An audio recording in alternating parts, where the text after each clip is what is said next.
Hello, everybody, and welcome to Wednesday's edition of PT on ACE, Older Adult Division. I am Christina Previtt, and I'm one of the two older adult faculty here with the Institute of Clinical Excellence. Today, I tend to get onto these rants and thought processes, and over the last couple of years, I feel like we've seen the rise of the masters athlete. And being in the Geri PT world, often we think about older adults as this highly vulnerable population. We're seeing the rise of chronic conditions, dementia, and with an aging demographic, these stats are just going to grow.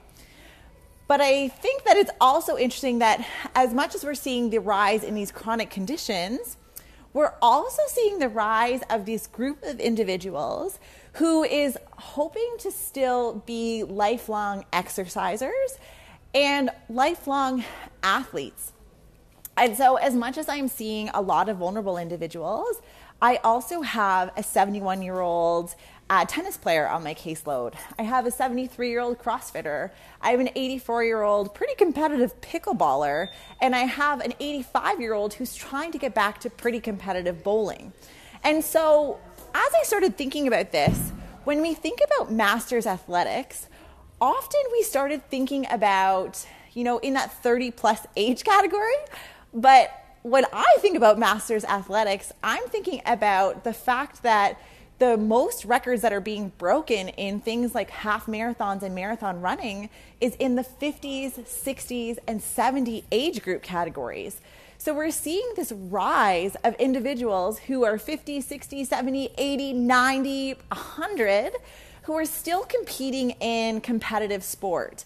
And so as physical therapists, I think that we need to be aware that we're going to see this divide or this spanning out of people as they get older because there's more variables at play.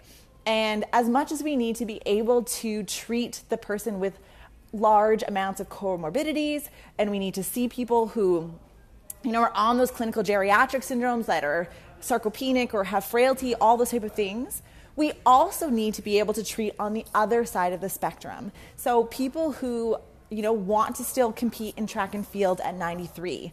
ESPN just had this amazing documentary comparing this rivalry between two individuals, one that was 93 and one that was 100, who is still competing in the 100-meter dash. And so how do we do that? What do we need to consider? And as an orthopedic PT, I'm in private practice. We need to think that our masters athletes are going to have kind of two things going on. We may be seeing them for an acute injury, but we also need to consider some of the age-related processes that tend to happen over time. We know that in general, with age, we're going to see a decrease in strength after the age of 50 that accelerates at 70. We're going to see a loss of VO2 max. We're going to see a preferential loss of type 2 muscle fibers. And all of this kind of thinks that, aging is the pits. But what we know is that exercise is one of the best ways to mitigate some of those changes. And we're seeing great examples of seniors athletes who are pretty much defying these aging stereotypes. And we need to be able to serve them just as well as we can serve in a nursing home facility. And as I started thinking about this, I thought about some of these underlying arthritis type conditions that come up. So being kind of involved in geriatric PT, arthritis is something that I see every day. And if an athlete is coming in, for example, with an acute hip injury, I have to be aware that there may be underlying arthritis, and that once conservative management has failed or is no longer working to the extent that gives the person the quality of life that they would like to have, that considering a joint replacement is going to be something that they are going to be thinking about. And so I started looking at return to sport considerations for hip arthritis. And I was actually surprised because there wasn't a lot of recommendations. What we were tending to see were these studies that were doing cross-sectional surveys of orthopedic surgeons who are performing these joint replacements and what their recommendations are. But when they prompted these physicians about what was leading them to make these recommendations, it was a lot of times just a thought process. And what we've seen in a lot of different niches is that conservative care tends to be our primary go-to until somebody challenges it. An example of that is after breast cancer, lymph node resection and mastectomy, the risk of lymphedema caused a recommendation for people to not lift more than 10 to 15 pounds. And we know since then that has been debunked, but that is because young women with young children were having these surgeries and then challenging that norm and saying, I am not going to avoid picking up my child for the next 10 to 15 years. That's just not going to happen. So we need to start studying this. And with the rise of the masters athlete, I think we're going to be coming in that same realm. In general, we know that prevalence of hip arthritis increases about 1.6% for every 5-year age group after 35 to 39, and that people who are involved in athletics have an increased likelihood of prevalence of radiographic changes on X-ray. What we don't know is if those radiographic changes in these athletes is corresponding to increased pain from arthritis long term, but that's a whole other podcast. And so, therefore, we need to be evaluating what these people are going to be able to do after they've had hip replacement surgeries or arthroscopies. Some of the thought processes around this paradigm is that for athletes, we are going to try and prevent that hip replacement as long as we can. In general, that's what we're trying to do anyway, but we're trying to do conservative management, and there's a recommendation for a total hip arthroscopy, or just kind of going in and cleaning up the joint before a hip replacement may be indicated, to try and preserve the natural joint for as long as possible and maintain that participation in sport. And then the recommendation is to try and go further and have the joint replacement. When they're talking about returning to sport, physician recommendations have gone into 3 groups. People who have never participated in sport or exercise, those who used to participate in sport and exercise, and those who are currently in sport and trying to return to it. And so the general recommendations is that to avoid high impact sport post total hip replacement. Low impact sports are okay, especially for people who are involved in those type of sports before they had their replacement. And for people who weren't active before, that they need to be careful about returning to any type of low impact sport and be careful with their return to play. As a PT, I'm just kind of putting out a thought process. Do we know that returning to sports that a body is conditioned to do is bad? Do we know what those impacts are going to be? And this is what I'm asking you, because this is what I'm thinking in my head. Because I know I've talked about this, identifying as an athlete, that feeling of loss may cause a soliloquy of inactivity and depression that may be hard for some of our masters athletes to come to terms with. That's one thing that I'm thinking.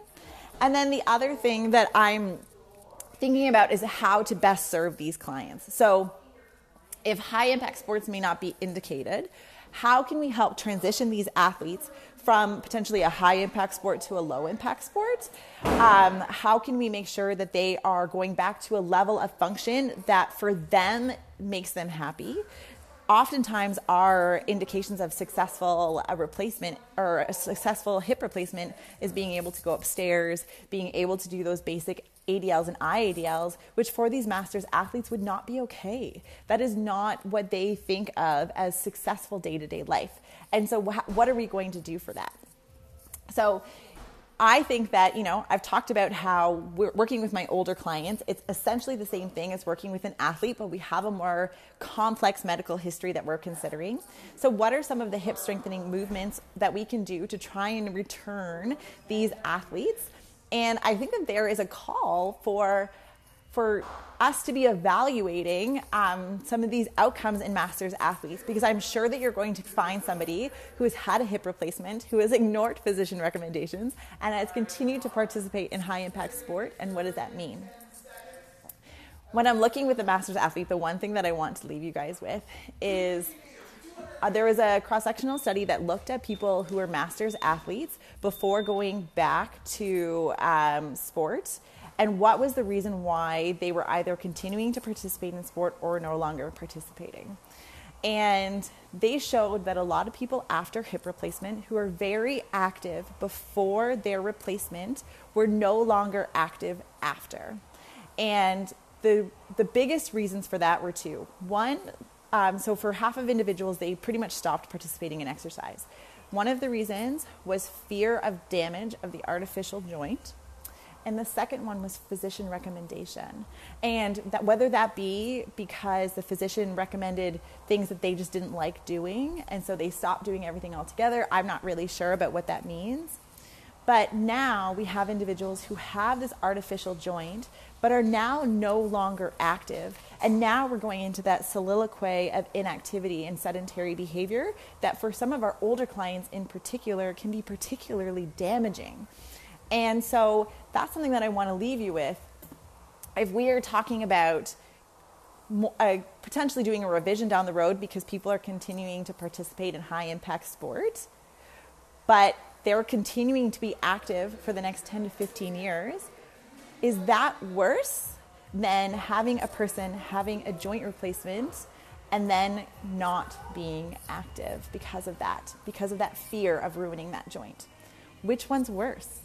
And so I would kind of think that, as long as we're not having some of these risks for obviously hip joint dislocation, some sort of infection, that we're returning to sport in a smart way, I would probably rather have, for myself, 10 more years with an artificial joint that might require a revision, but continuing to be extremely healthy and active and identify with that athletic part of me in my 60s, 70s, and 80s than having a joint replacement and then not really moving. So just something to leave you with. Tell me below in the comments, do you agree with me? Do you think that I'm completely out to lunch? Have you had any experience working with masters athletes after a hip replacement? Are they going back to high impact work? Are they changing sports completely and going into a more lower impact sport? But that's okay. Kind of give me some of your thoughts. Give me some of your ideas behind how we can better serve this group. All right, that is it for me for the podcast for today. We are starting our third cohort of the modern management of the older adult, and we can start talking about this a little bit more. The next cohort starts June 10th, so we are about a week and a half away from the next cohort. So if you are on the fence, you need to get into the game and join this cohort because it's a great conversation to have about how we can best serve our older clients. All right, have a wonderful Wednesday. I hope you guys enjoyed your Memorial Day up here in Canada. We had the May 2-4 weekend before, so enjoy your short week, and I will talk to you guys soon. Bye.